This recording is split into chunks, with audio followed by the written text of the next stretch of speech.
I should have known something was wrong when my best friend's baby kicked me. Not moved against my hand when I touched her belly. Kicked me. Hard.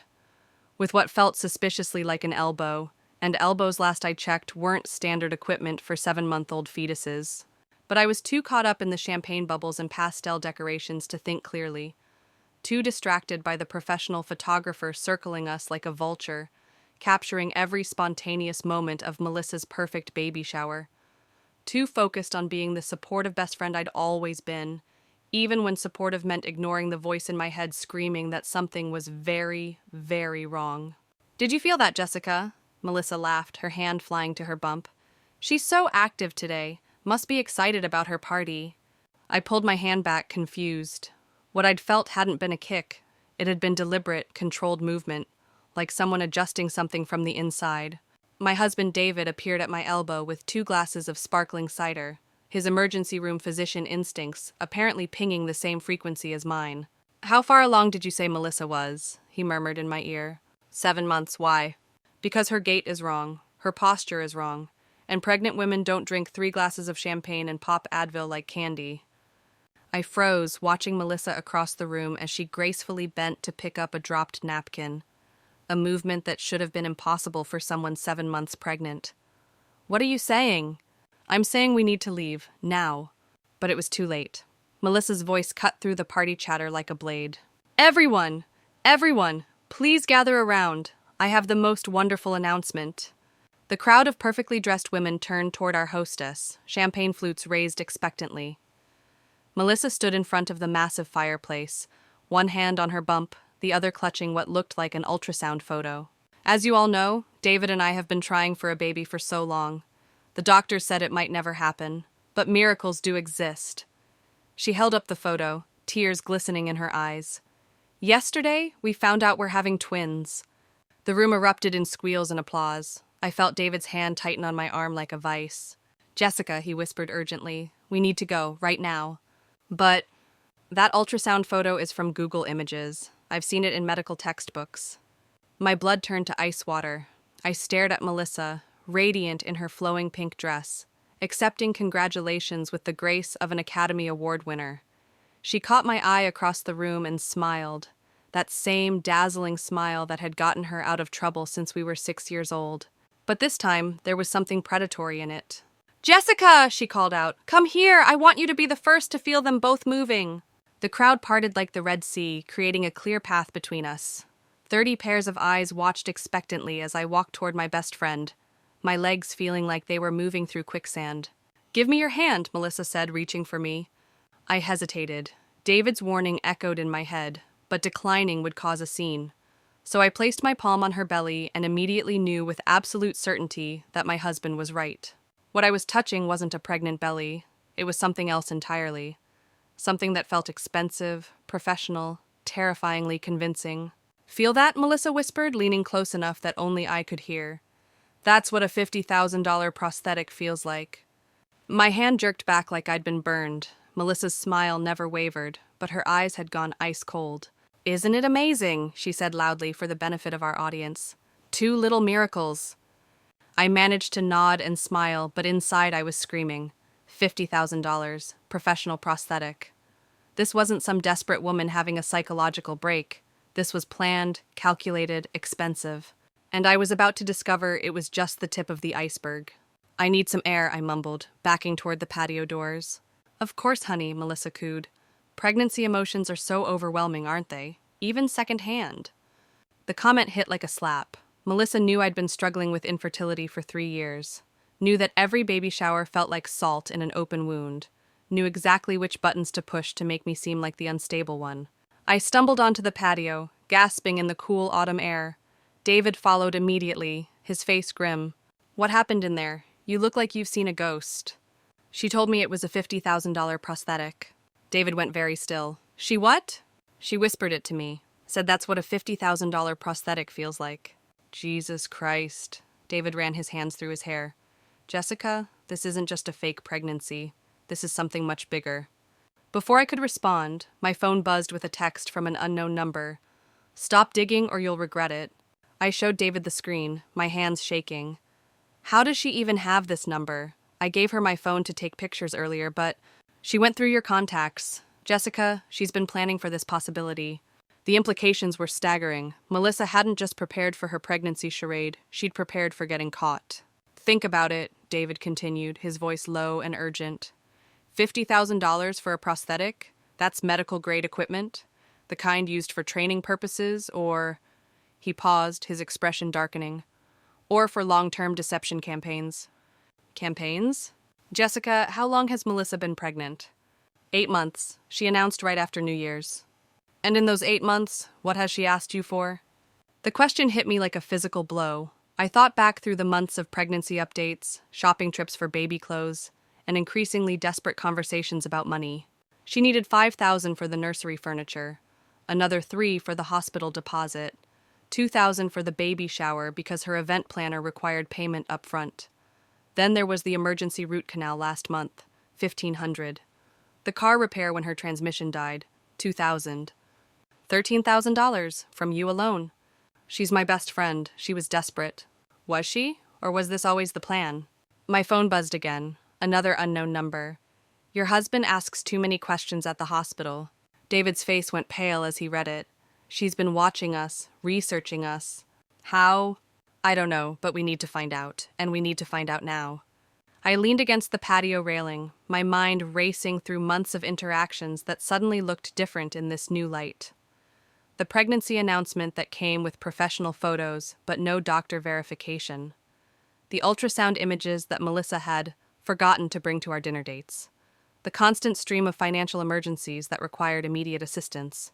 David, if what you're thinking is true, then your best friend has been running a con on you for 8 months. And if she's spending $50,000 on prosthetics, you're probably not her only mark. Through the patio doors, I could see Melissa holding court in the living room, surrounded by admirers cooing over her bump. She looked radiant, fulfilled, absolutely convincing in her role as expectant mother. But now I noticed things I'd missed before, the way she positioned herself at specific angles, how she deflected when anyone tried to touch her belly, the practiced way she placed her hands to create the illusion of movement. We have to find out how deep this goes, I said. How? I thought for a moment, then pulled out my phone. Melissa's always been compulsive about social media. If she's been running this con for 8 months, there will be a digital trail. I scrolled back through Melissa's Instagram, looking at her pregnancy journey with new eyes. The progression photos showed a perfectly consistent bump growth, but now I noticed things I'd missed before. The way she always stood at specific angles. How her hands were always positioned to obscure the edges of her bump. The fact that in 8 months of pregnancy photos, she'd never once shown her belly uncovered. Look at this, I said, showing David a photo from 6 months ago. She's wearing a wrap dress, but see how the fabric falls? It's not conforming to a body shape, it's conforming to something rigid underneath. David studied the image. And here, this is supposed to be month 4, but the proportions are wrong. She looks further along than she should. Because she was probably using the same prosthetic from the beginning, just adjusting the size of her clothing to create the illusion of growth. A terrible thought occurred to me. David, if she's been faking this pregnancy for 8 months, what was she planning for the end? You can't fake giving birth. His face went pale. Oh God, Jessica, what if the endgame isn't a birth? What if it's a tragedy? What do you mean? Think about it. 8 months of documented pregnancy, thousands of dollars in gifts and loans, maximum emotional investment from friends and family, then a late-term stillbirth or complications that prevent anyone from seeing the baby. The implications hit me like a freight train. She'd get maximum sympathy, no questions asked, and keep everything she'd gained during the pregnancy, plus life insurance payouts if she's been smart about documentation. My phone buzzed with a third text. Come inside, now. People are starting to ask where you went. I felt sick. This wasn't just fraud. This was a comprehensive long-term scheme designed to extract maximum value from the people who loved her most. We have to stop her. How? Even if we expose the fake pregnancy, she can claim psychological issues, sympathetic jury, reduced charges. Then we need proof that this was premeditated, evidence that she planned this from the beginning. David checked his watch. The party's going to run for another few hours. If we're going to search her house, now's our chance. Search her house? That's breaking and entering. She gave you a key last month for emergencies, remember? I did remember. Melissa had insisted I take a spare key in case anything happens with the baby. At the time, it had seemed like normal, expectant mother anxiety. Now it felt like another piece of her elaborate setup. What are we looking for? Financial records? Documentation about the prosthetic? Anything that shows premeditation. I hesitated for only a moment. If Melissa was planning to fake a stillbirth, there might be other victims lined up, other friends, other families she was planning to exploit in her moment of grief. Let's go. We slipped away from the party without saying goodbye, driving in tense silence to Melissa's house across town. The place looked different now that I knew what I was looking for. Too perfect, too staged, like a movie set rather than a home preparing for a baby. Wait, David said as I reached for the key. Look at that. He pointed to a small security camera mounted above the door, something that definitely hadn't been there the last time I'd visited. She's recording everyone who comes and goes. Since when? I don't know, but it means she'll know we were here. Unless, I thought for a moment, what if we're supposed to be here? What if she asked me to pick something up? I pulled out my phone and sent Melissa a text. Left my purse in your guest bathroom. Okay if I swing by to grab it? Her response came immediately. Of course. Key under the mat if I'm not back yet. She's giving us permission to be here, I said. But why? Maybe because she wants us to find something specific. The thought sent chills down my spine. Or maybe because she's already moved anything incriminating. I used the key, my hands shaking as I turned the lock. The house felt cold and empty, despite the warm autumn day.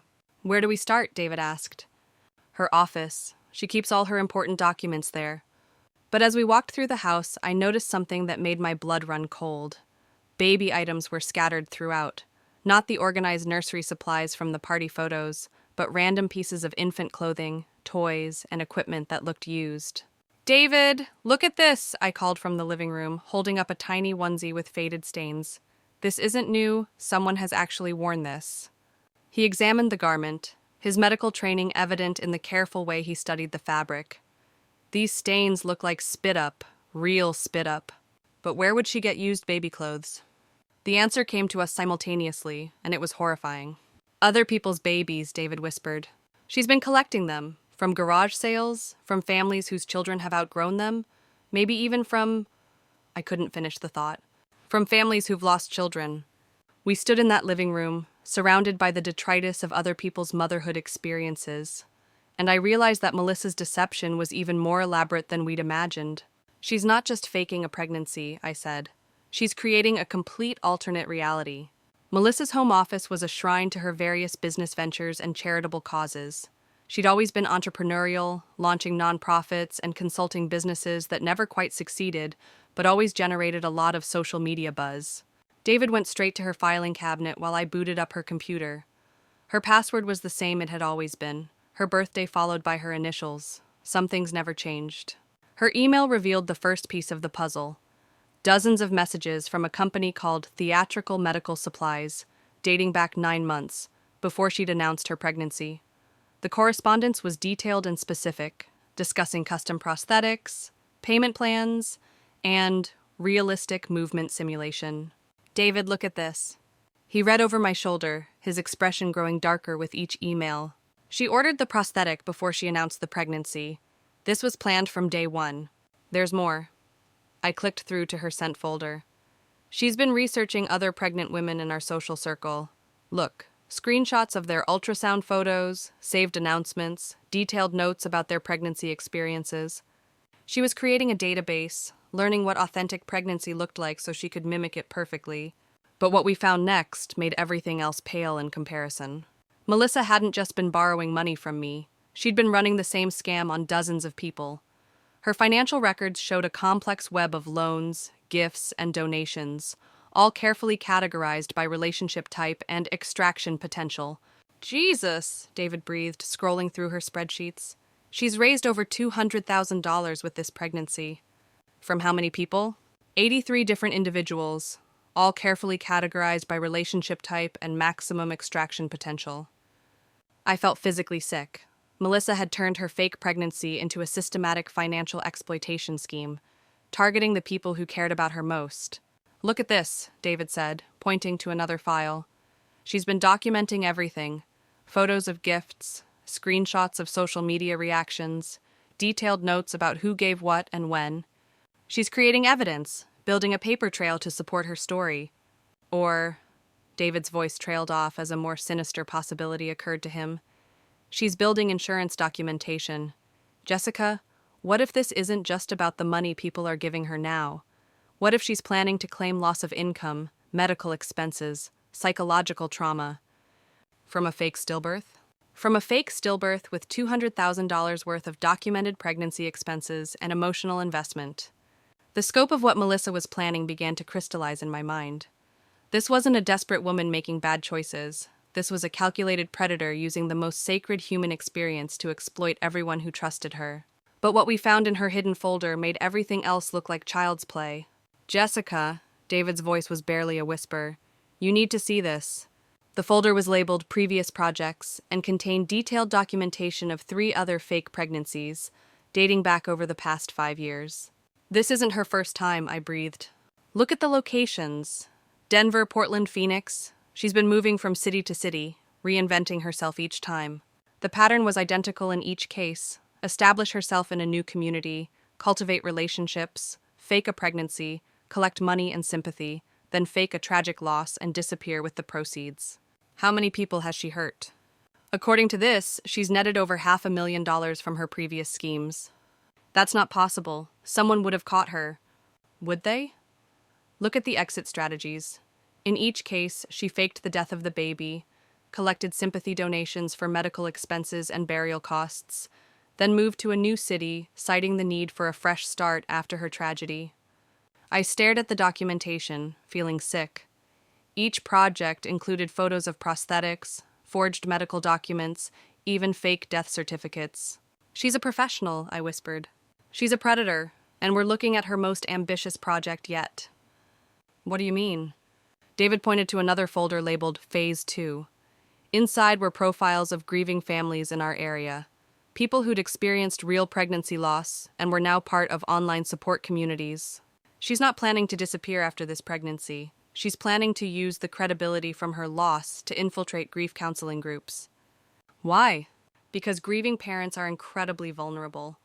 They're dealing with trauma, guilt, desperate for connection with someone who understands their pain. If Melissa positions herself as a fellow survivor, she could exploit them for years.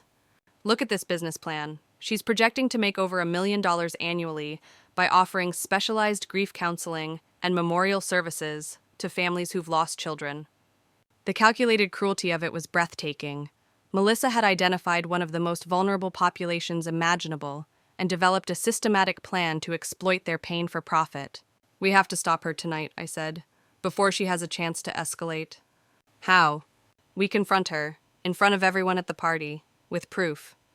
David looked skeptical. That's incredibly risky. If we're wrong, we're not wrong. And if we wait, she might disappear. Or worse, she might accelerate her timeline and fake a medical emergency tonight. What if she becomes violent? The question hung in the air between us. I thought about the Melissa I'd known since childhood, charming, manipulative, always able to talk her way out of trouble. But this level of deception required a coldness I'd never suspected she possessed. Then we call the police. But David, if we don't act now, she's going to destroy dozens of families when she fakes that stillbirth. All those people who've invested emotionally and financially in her pregnancy, they'll be devastated. As I spoke, a new message appeared on Melissa's computer, an incoming email that made my blood freeze.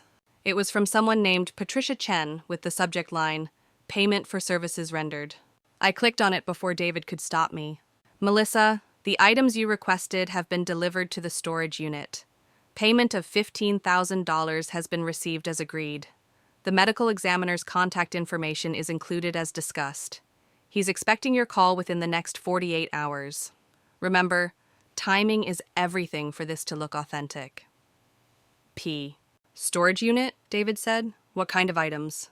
I had a terrible suspicion I knew exactly what kind of items, but I had to be sure. There's an address here, I said, copying down the storage facility information. It's only 10 minutes away. Jessica, we can't break into a storage unit. We don't have to break in. Look at this. She's using the same password for everything. If she rented it online, I can probably access the account. Sure enough, Melissa's storage facility account was protected by the same password as everything else in her life. Within minutes, I had the unit number and access code. This is insane, David muttered as we drove to the storage facility. We're already in over our heads. We're trying to save lives, I countered. If Melissa is planning what I think she's planning... I didn't finish the sentence, but we both knew what I meant. The medical examiner contact, the timing concerns, the mysterious items. It all pointed to something far more sinister than a simple fake pregnancy. The storage facility was nearly empty at this time of evening, security consisting of a single guard who was more interested in his crossword puzzle than monitoring the units. We found Melissa's unit easily enough, and the access code worked on the first try. What we found inside made me vomit. The unit was set up like a morgue. There were medical examination tables, preserved tissue samples, and what appeared to be fetal remains in various stages of development. "These are real," David said, his voice shaking as he examined one of the specimens. "These are real fetal remains. Where would she get them? Medical waste, probably. Or..." He paused, his face going gray. "Jessica, what if these aren't just for show? What if she's been selling them?" The implication was too horrible to contemplate. But as we searched deeper into the unit, we found evidence that confirmed David's worst fears. Melissa had been operating a black market business, selling fetal remains to families who'd experienced pregnancy loss. Parents desperate for closure, for something tangible to bury, were paying thousands of dollars for what they thought were the remains of their own children. "She's been doing this for years," I whispered, looking at the transaction records we found. Dozens of families. This isn't just fraud anymore. This is... David struggled to find words. This is monstrous. But the worst discovery was yet to come. In a refrigerated container at the back of the unit, we found what appeared to be a perfectly preserved infant, complete with hospital identification tags and medical documentation. "This is what she's planning to use for her stillbirth," David said. "She's going to claim this baby is hers, fake a medical emergency, and then have a body to prove her story." "Whose baby is this really?" David examined the identification tags with growing horror.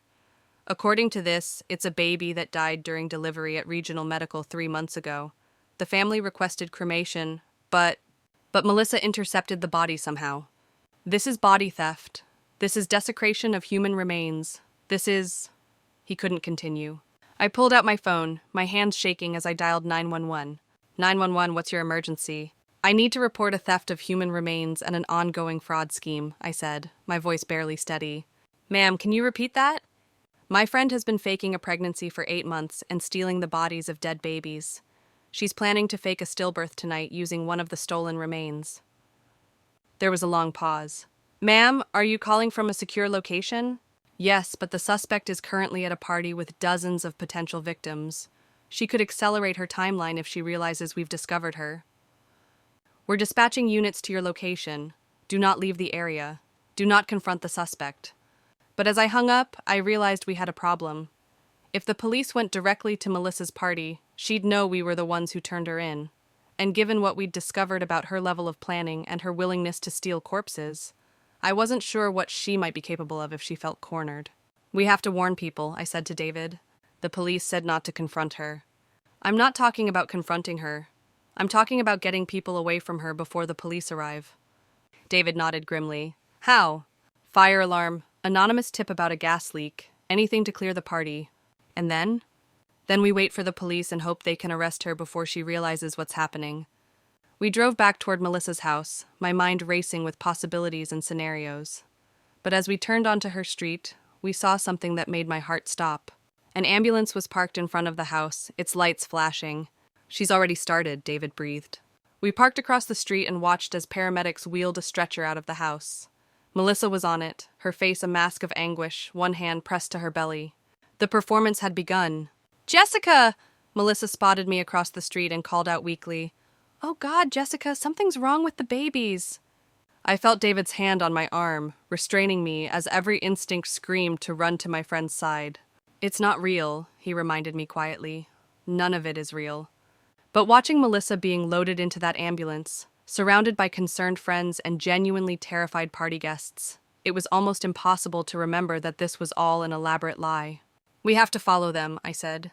"Why?" "Because she's going to need family with her at the hospital.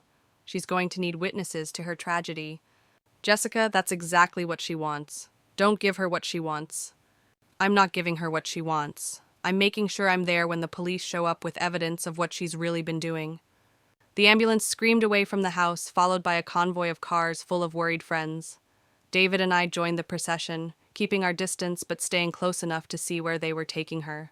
Regional Medical Center, the same hospital where, according to the documentation we'd found, Melissa had stolen the baby's remains she was planning to use as evidence of her fake stillbirth. The irony is unbelievable, David muttered as we pulled into the hospital parking garage. Or maybe it's not irony. Maybe she specifically chose this hospital because she has contacts here, people who are helping her. The thought that there might be hospital employees complicit in Melissa's scheme added another layer of horror to an already unthinkable situation. We made our way to the emergency department, where we found a crowd of Melissa's friends and family gathered in the waiting room. The atmosphere was thick with tension and fear. These people genuinely believed they were about to witness a tragic loss. "Any word?" I asked Sarah, one of Melissa's college friends. "They took her straight back," Sarah said, tears streaming down her face. She was bleeding. "Oh God, Jessica, what if she loses them?" I wanted to scream. I wanted to shake Sarah and tell her that she was being manipulated, that her genuine concern was being weaponized by a sociopath who saw her tears as validation of a successful performance. Instead, I squeezed her hand and said, "I'm sure the doctors are doing everything they can." Jessica. Marcus, Melissa's husband, appeared at my elbow. He looked haggard, exhausted, like a man who'd been carrying a terrible burden for months. "How are you holding up?" I asked. "Can I talk to you privately?" We stepped into a quiet corner of the waiting room. Marcus glanced around to make sure we couldn't be overheard, then leaned close. "I know," he whispered. "Know what?" "I know she's not pregnant. I've known for months." The admission hit me like a physical blow. Marcus... I tried to get her to stop. I threatened to leave her. But she said if I exposed her, she'd claim I was abusing her, that the stress of living with a violent husband caused her to lose the babies. "Why didn't you go to the police?" "With what proof?" "She's been documenting everything, Jessica. Photos of bruises that she created with makeup, voice recordings of arguments taken out of context. If I tried to expose her, I'd end up in jail, and she'd end up with a sympathetic story about surviving domestic violence." The manipulation was breathtaking in its scope. Melissa had prepared for every possible threat to her scheme, including the possibility that her own husband might try to stop her. "Marcus, we found evidence. Real evidence. The police are coming." His face went white. "What kind of evidence?" "Storage unit full of stolen baby corpses. Financial records showing she's defrauded hundreds of people. Documentation of previous fake pregnancies in other cities." Jesus Christ. Marcus slumped against the wall. "It's worse than I thought." "How much worse?" "Jessica, she's not just faking this pregnancy, she's..." He struggled to find words. "She's been practicing, for months, rehearsing medical emergencies, timing her reactions, even practicing how to cry on command." "Practicing where?" "In our basement. She set up a mock hospital room. She's been running through different scenarios for how tonight would go." The level of preparation was staggering. Melissa hadn't just planned a fake pregnancy, she'd choreographed an entire tragic production, complete with rehearsals. "There's something else," Marcus continued. "She's been giving herself hormone injections to make the physical symptoms more believable." "What kind of hormones?" "Pregnancy hormones. HCG, I think. She bought them online from some sketchy overseas pharmacy." The implications were terrifying. "Marcus, those hormones can be dangerous if they're not medically supervised. She could seriously hurt herself." "I know. I've been worried she was going to cause real medical problems with her fake ones." "Is that what's happening tonight? Did she overdose on the hormones?" "I don't know. When the complications started, she sent me out to get her purse from the car. By the time I got back, she was on the floor bleeding." "Bleeding how?" I think she cut herself. There was a utility knife in the bathroom that wasn't there before." The room spun around me. Melissa hadn't just been planning to fake a stillbirth. She'd been prepared to physically injure herself to make it look real. "We have to tell the doctors," I said. "Tell them what? That my wife has been faking a pregnancy for 8 months and might have self-inflicted wounds? They'll think I'm insane." "Marcus, if she's really hurt herself, she could bleed to death. Or she could be perfectly fine and just using theatrical blood."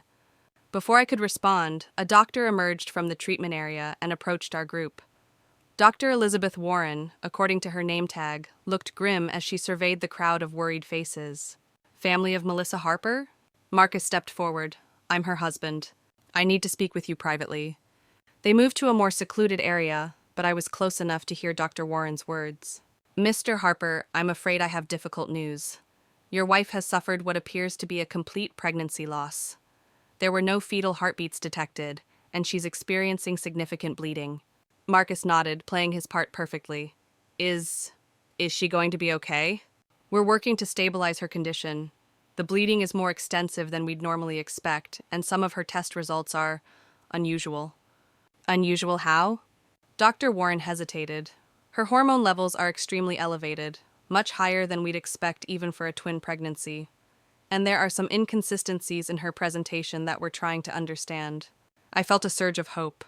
The medical team was noticing the same discrepancies that had alerted David. Can we see her? Marcus asked.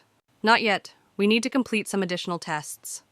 As Dr. Warren walked away, I noticed her exchange a meaningful look with another staff member. Something was happening behind the scenes. The medical team was clearly suspicious. My phone buzzed with a text from an unknown number. Stop interfering or you'll regret it.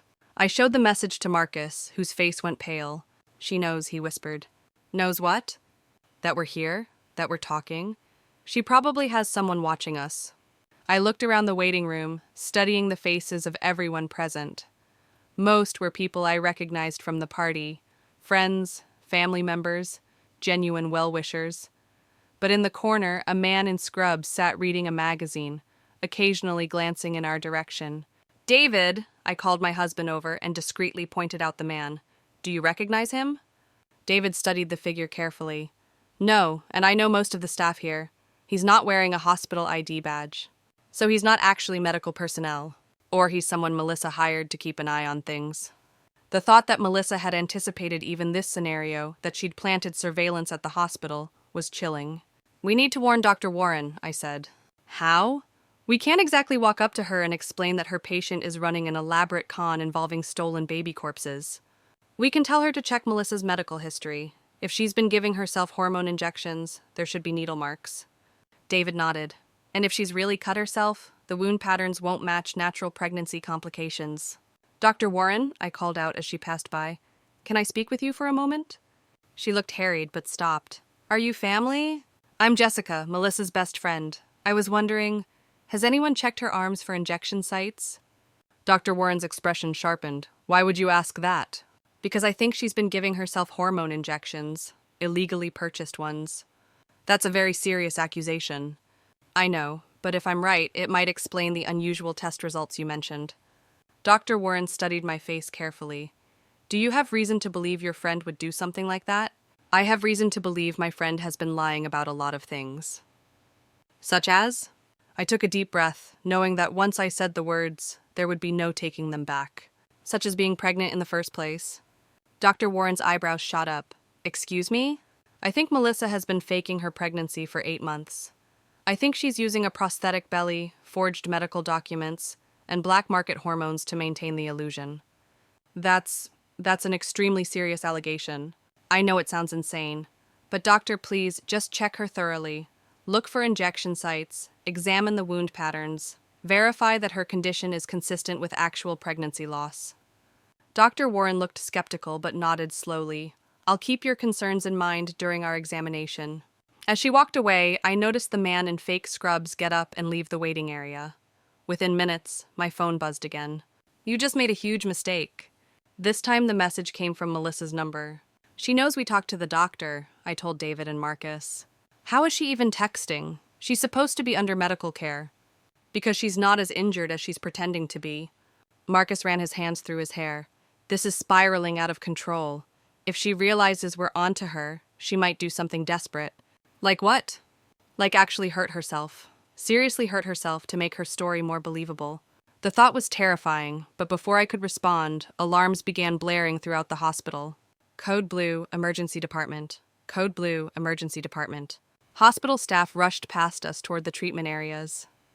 In the chaos, I caught a glimpse of Dr. Warren running toward Melissa's room. Something's happened, David said grimly.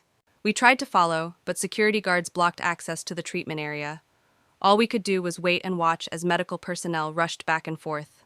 20 minutes later, Dr. Warren returned, her face pale and shaken. Mr. Harper, she called out. Marcus approached on unsteady legs. Is she... Your wife is stable, but I need to ask you some very direct questions. Of course. Has she ever engaged in self-harm behavior? Marcus's face crumpled. Why? Because the injuries she sustained tonight appear to be self-inflicted. The wound patterns are consistent with deliberate cutting, not spontaneous pregnancy complications. Oh God. Additionally, we found evidence of multiple injection sites on her arms and abdomen. The hormone levels in her system are dangerously high, consistent with artificial administration rather than natural pregnancy. The waiting room fell silent as the implications of Dr. Warren's words sank in. Doctor, I stepped forward, is she actually pregnant? Dr. Warren's expression was grim. Based on our examination, there is no evidence that your friend has ever been pregnant. The fetal material she brought in tonight appears to be foreign tissue of some kind. The revelation hit the waiting room like a bomb. Gasps of shock and confusion echoed around us as people tried to process what they were hearing. That's impossible, Sarah said, her voice breaking. We've been to appointments with her. We've seen ultrasounds.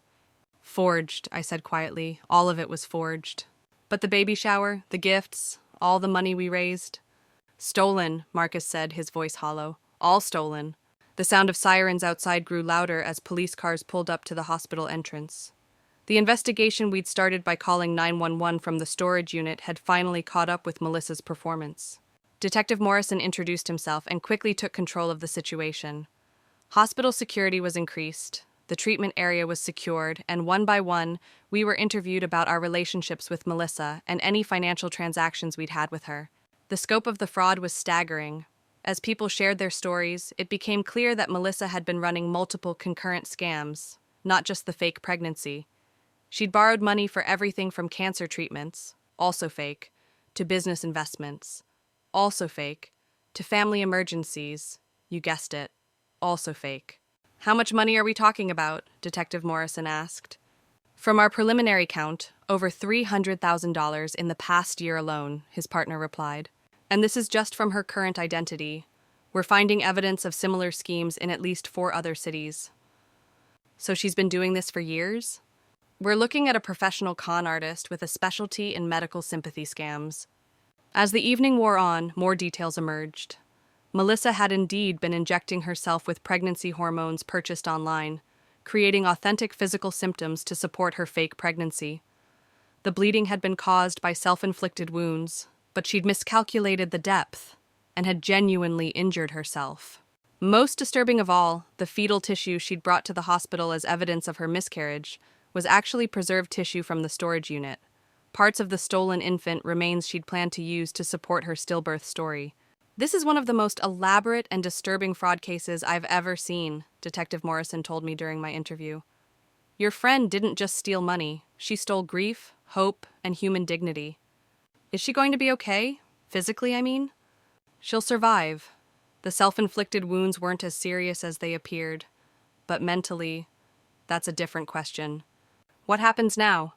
She's under arrest for fraud, theft, desecration of human remains, and about a dozen other charges. Given the interstate nature of her crimes and the amounts involved, this is going to be a federal case. And the people she victimized?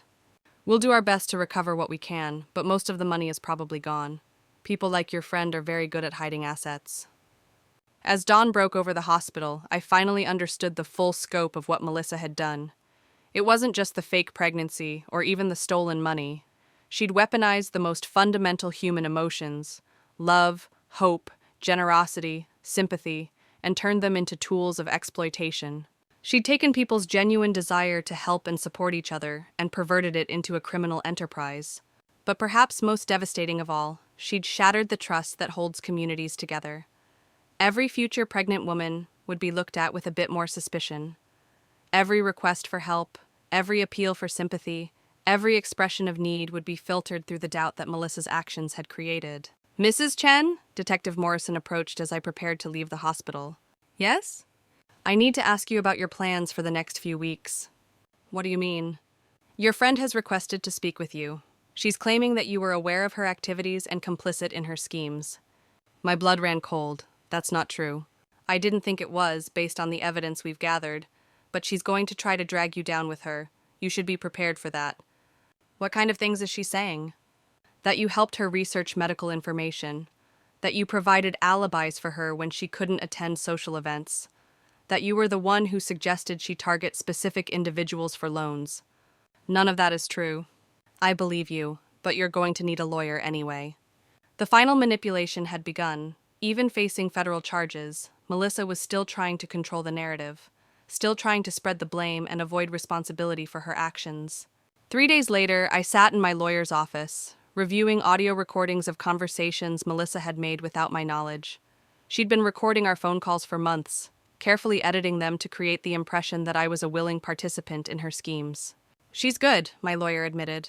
These recordings are heavily edited, but if someone didn't know the full context, they could be interpreted as evidence of your involvement. But they know the truth now, right? The police found the storage unit, the prosthetics, the stolen remains. Yes, and that evidence clearly shows that this was Melissa's operation. But that doesn't mean she won't try to minimize her sentence by implicating others. What do I do? Tell the truth, consistently, clearly, and completely. Don't let her manipulate you into feeling guilty for her choices. That night, I received a letter from Melissa, delivered through her attorney. Jessica, it began. I know you're angry with me right now, but I need you to understand that everything I did was out of desperation, not malice. The medical bills from my miscarriage last year left us in crushing debt. The fake pregnancy was supposed to be temporary, just long enough to get back on our feet. I never meant for it to go this far. I know you think I'm a monster, but I'm still the same person who was your maid of honor, who held you when your mother died, who celebrated every success in your life. I made mistakes, terrible mistakes, but I never stopped loving you. Please don't let them destroy me completely. You have the power to help the court understand that I'm not a criminal, just a woman who made bad choices when she was desperate. Your testimony could mean the difference between a few years in prison and spending the rest of my life behind bars. I'm begging you, as your oldest friend, please find it in your heart to show mercy. Help them see the person I really am underneath all of this. Love always, Melissa. I read the letter 3 times, feeling the familiar tug of guilt and sympathy that Melissa had exploited so successfully for so many years. Then I threw it in the trash. Because the truth was, I had seen the person she really was underneath all of this. And that person was someone who saw other people's pain as an opportunity for profit. Someone who would steal a dead baby's body to support a lie. Someone who would manipulate grieving families for money. That person was not someone I could save or should save. The trial lasted 6 weeks. I testified about our friendship, about the loans I'd given her, about the warning signs I'd ignored. I testified about the storage unit, about the stolen remains, about the elaborate web of lies she'd constructed, and I testified about the victims, the families who'd lost real children, whose grief had been exploited by someone pretending to understand their pain. Melissa was sentenced to 23 years in federal prison. The judge called her crimes a systematic exploitation of human compassion that strikes at the very heart of what makes us human. She was also ordered to pay restitution to her victims, though most of the money was never recovered. After the sentencing, I stood outside the courthouse, watching as Melissa was led away in shackles. She looked back at me once, her expression a mixture of anger and betrayal, as if I were the one who had wronged her. "Do you regret turning her in?" a reporter asked me. "I regret that it was necessary," I said. "I regret that someone I loved was capable of such cruelty, but I don't regret protecting her victims." "Do you miss your friendship?" I miss the friendship I thought we had, but I realize now that friendship was as fake as her pregnancy. 6 months later, I received a call from Detective Morrison. "We found something we thought you'd want to know about," he said. "What?" "Remember the baby remains in the storage unit? We've been working to identify where they came from, to return them to their families for proper burial." "And?" "One of them. We think it might have been the baby Melissa was going to claim was hers. A little girl who died during delivery at Regional Medical." "Have you contacted the family?" "We did. They thought their daughter had been cremated months ago. They never got to say goodbye properly." "That's horrible." "There's more. The family wants to meet you." "Why?" "Because they want to thank you. If you hadn't exposed Melissa's scheme, their daughter's body would never have been found. They would never have known what happened to her." The meeting took place at the cemetery where the baby girl was finally laid to rest. Her parents, Tom and Maria Santos, held each other as their daughter was buried with the dignity and love she deserved. Thank you, Maria whispered to me after the service. Thank you for bringing our baby home. I'm so sorry this happened to you, I replied. You didn't do this to us, you ended it. Standing in that cemetery, watching two parents finally able to grieve properly for their lost child, I understood something important about justice. It's not about punishment or revenge, it's about restoration. Giving back what was stolen, healing what was broken, protecting what is vulnerable.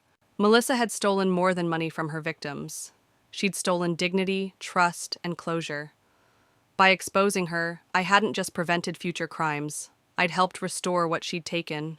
As I drove home from the cemetery, I thought about all the people who would be safer because Melissa was behind bars. All the grieving families who would never have their pain exploited by her schemes. All the children whose remains would rest in peace instead of being used as props in someone else's deception. Sometimes the most loving thing you can do for someone is stop them from becoming a monster. Even if it costs you everything.